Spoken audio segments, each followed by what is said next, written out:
Asia cup 2025 د پاره د پاکستان فائنل سکواډ دا جی هیڅ قسم تبدیلی پکې ونشوه کم سکواډ چې مخکې نه اناونس شو او ماغه سکواډ د ایشیا کپ 2025 د پاره د پاکستان کرکټ بورډ کنفرم کړی دی چونکه ډیر ماهرین وی چې بابر اعظم په دې سکواډ کې اډ کیږي کې دیشي عباس افریدي پکې هم اډ شي کې دیشي کم چې د یو ای ټیم نه راغله عثمان خان کې دیشي پکې هم اډ شي خو چونکه نه پکې بابر اعظم اډ شو نه پکې عباس افریدي اډ شو ک بابر اعظم اور عثمان خان اډ کېدو نه خو زما په خیال باندې عباس افریدي چې کوم دی یو ډیزروینګ کلاډو چې هغه په دې سکواډ کې ورچول شوی وي د حسن علي فارم دغه رنگ نه دی روان خیر په سکواډ باندې ډیټیل سره یو ځل بیا خبره کو دا سکواډ الریډي تاسو سره مونږه شیر کړه هم دی خو اوس دوباره ځکه شیر کو چې ډیرو مرګورو د بابر اعظم په تمه باندې چې بابر اعظم په سکواډ کې ورچول کیږي خو نن د ایشیا کپ رومبنه میچ ته چې بس ایشیا کپ شروع شو بیا په سکواډ کې تبدیلی نه کیږي د چې کم ډیډلاین دی هغه الریډي پوره شوی دی اوس پاکستان کو غواړي نو هغه په دې سکواډ کې تبدیلی نشي کولای جی سکواډ تاسو له سکرین باندې ښکار یا لړی په دې سکواډ باندې کوم نظر واچو سلمان علي هغه ردی کپتان دی او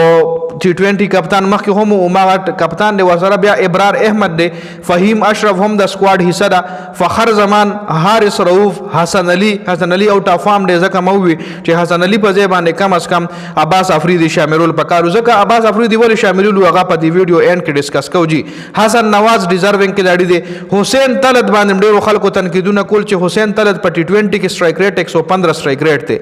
بابر اعظم په دې وډ ډراپ ته چې وای د سټرایک ریټ کم دی نو بیا ولې حسین طلعت د دې سکواډ حصہ ده خو حسین طلعت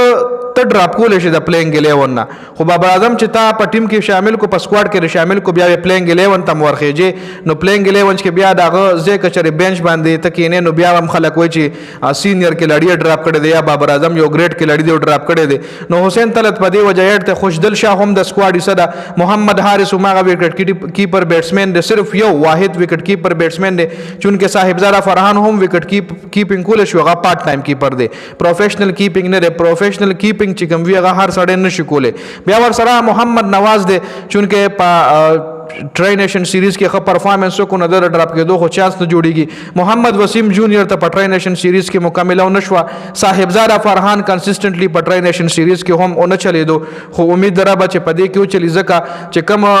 په شارجه پیج باندې میچ زو هغه وکټ ټاف وا اوس په دوبۍ او ابوظبي ګراوند باندې میچ دي د ایشیا کپ چې دی باندې بیټینګ خکېږي ها سایم ایوب دی اوپنر بیټسمن سلمان مرزا شاهین شاه افریدي سفیان مقیم دا مکمل سکواډ د پاکستان د ایشیا کپ دا حق کنفرم فول اینڈ فائنل سکواډ دی د کې به هیڅ قسم تبدیلی نه کیږي نه بابر اعظم دی راځي نه نسیم شاه راځي نه عباس افریدي راځي نه عثمان خان راځي د کې به هیڅ قسم تبدیلی تاسو نه وینئ نه پکې رضوان راځي چونکه رضوان پرون په سی پی ایل کې په 62 بالونو 85 رنونه جوړ کړي چې په 85 باندې رن اوټ شو چونکه سلیزه واخل شو خفام کې پرون خیر پاغه باندې خبره نه کو خدا فول اینڈ فائنل سکواډ دی عباس افریدي ما په دې وجه وی چې شاملول پکار چې غسر دی ویریشن اور حسن علي د عباس افریدي په دې سکواډ کې ورچول شوی دی حسن علي هغه رنګ پرفارمنس نشته حسن علي اوټ اف فارم دی نو حسن علي ډراپ کول پکارو عباس افریدي ان کول پکارو کچری د فاست بالر ضرورت راتلو تا سره